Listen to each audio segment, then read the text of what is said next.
अस्सलामु अलैकुम वरहमतुल्लाहि वबरकातुहू। मैं डॉक्टर अमजद अली मशहदी सब्ज़वारी और आज हम डिस्कस कर रहे हैं उस जानवर को, एक ऐसा जानवर जिसको तमाम अम्बियाए कराम अलैहिमुस्सलाम ने उसको चराया। आखिर वो कौन सा ऐसा जानवर था जिसको तमाम अम्बियाए कराम ने चराया? क्या ये महज एक इत्तफाक था कि 1,24,000 कमोबेश अम्बियाए कराम अलैहिमुस्सलाम ने उस जानवर को चराया? ये महज इत्तफाक नहीं था, बल्कि ये अल्लाह रब्बुल इज़्ज़त की तरफ से बाकायदा तौर पर उनको तालीम दी गई थी कि वो तमाम अम्बियाए कराम अलैहिमुस्सलाम इस जानवर को चराएं। तो हज़रत मोहम्मद मुस्तफ़ा सल्लल्लाहु अलैहि वसल्लम से भी बाकायदा तौर पे अल्लाह के नबी ने भी अहले मक्का के यहाँ उस जानवर को चराया।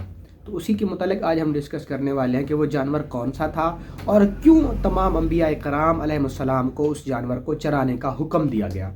दरअसल वो जानवर बकरी थी जिसको तमाम अम्बिया कराम अलैहिस्सलाम ने चराया।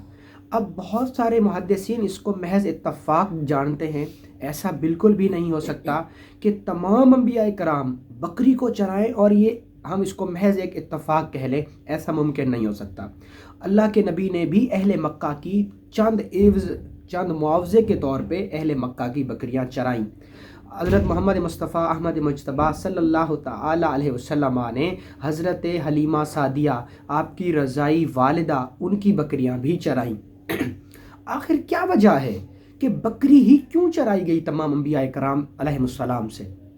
ये बात तो तय हो गई कि ये इत्तफाक नहीं था, अल्लाह ही की तरफ से हुक्म नाजिल होता कि ए नबी तुम बकरियां चराओ। दरअसल जब हम बकरी को देखते हैं तो बकरी एक हलाल जानवर है, जिसका दूध हलाल है, जिसका दूध बहुत सारे ब्यूटी प्रोडक्ट, बहुत सारी अद्वियात में इस्तेमाल होता है, जिसकी चमड़े से बहुत सारी चीज़ें बनती हैं, इंसान की ज़ेब व आराइश की बहुत सारी चीज़ें बनती हैं, उसके सींग से बहुत सारी चीज़ें बनती हैं, उसका गोश्त हमारे लिए हलाल है, वो बच्चे देती है और एक ज़र ख़तीर के तौर पे जानवरों की नस्ल को आगे बढ़ाने में बड़ी मुआविन और मददगार होती है। ये तो उसके तिब्बी फ़वाइद हैं। अब हम जानते हैं कि अम्बिया इकराम अलैहिस्सलाम को से बकरी क्यों चरवाई गई।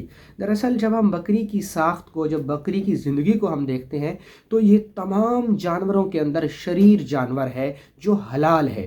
तमाम हलाल जानवरों में सबसे शरीर तरीन जानवर जो है वो बकरी है, और तमाम हराम जानवरों में जो शरीर तरीन जानवर है वो बंदर है। अब जो हलाल जानवर है उनमें शरीर तरीन जानवर बकरी कहलाया। जो शरीर से यहाँ पर मुराद है वो ये है कि ये बहुत शरारती जानवर है। आप इसको जितना अच्छा चारा डाल दें, जितना इसको अच्छा खिला दें, तब भी ये अच्छा चरने और अच्छा खाने के बाद भी ये जानवर लाजमी तौर पे इधर उधर के खेत खलियान से खाता है, तंग और परेशान करता है, और कभी ये जानवर एक जगह पर टिक कर नहीं रहता। अपने खाने वाले चारे पर ये बहुत ज़्यादा हद तक पेशाब करके उसको ज़ाय कर देता है, उसको ख़राब कर देता है। यानी इस जानवर के अंदर बहुत ज़्यादा हद तक नाशुक्री पाई जाती है, तंगी पाई जाती है, और एक मुज़तराब जानवर है ये। इसके अंदर ना बड़ी ज़्यादा हरकत है। तो जो जानवर को चराने से मुराद ये है कि जो जानवर को चराना है, और जिस नबी ने जानवर को बेहतर अंदाज में चराया, वो नबी बेहतर तौर पे अपनी उम्मत को डील कर पाएगा। जो यहाँ पे जानवर तमाम अम्बिया कराम बिलखुसूस हज़रत मोहम्मद मुस्तफ़ा सल्लल्लाहु ताला अलैहि वसल्लम से लेकर जनाब आदम तक तमाम जानवरों को बकरी इसलिए चराई गई क्योंकि बकरी सेम ऐसे है जैसे उम्मत हो। बनी इसराइल के लिए अल्लाह ने बादलों से साया करवाया, बनी इसराइल के लिए अल्लाह ने मनो सलवा उतारे, कौम ईसा, मूसा, हारून, याकूब, यूसुफ, यूनुस, ज़करिया, हूद, साले, नूह, यईश और बहुत सारे यूनुस, इदरीस, ज़करिया, बहुत सारे अम्बिया कराम अलैहिस्सलाम की कौमों के लिए अल्लाह ने बहुत सारे इनाम व कराम नाजिल फरमाए।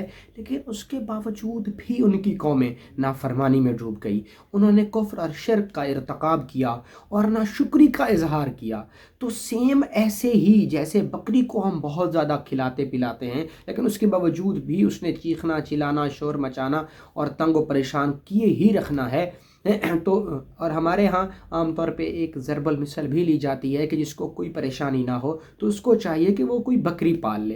तो जो तमाम अम्बिया कराम को बकरी चरवाई गई वो इसलिए चरवाई गई कि बकरी के अंदर जो عادات ہیں وہی عادات سیم امت میں پائی جاتی ہیں، وہی عادات امت میں پائی جاتی ہیں، اور جو بکری کو چرانا ہے وہ ایک طرح کی ریہرسل ہے، ایک طرح کی پریکٹس ہے کہ جیسے بکری کو قابو کرنا مشکل ہے ایسے امت کو بھی راہ راست پر لانا بہت مشکل ہے۔ تو یہ ایک بڑی دلچسپ معلومات تھی کہ بکری ایک ایسا جانور ہے جو حلال بھی ہے، اور یہ ایک ایسا جانور ہے جس کو تمام انبیاء کرام علیہ السلام نے اس کو چرایا ہے، اور اپنی مرضی سے نہیں، اللہ کے حکم سے چرایا ہے۔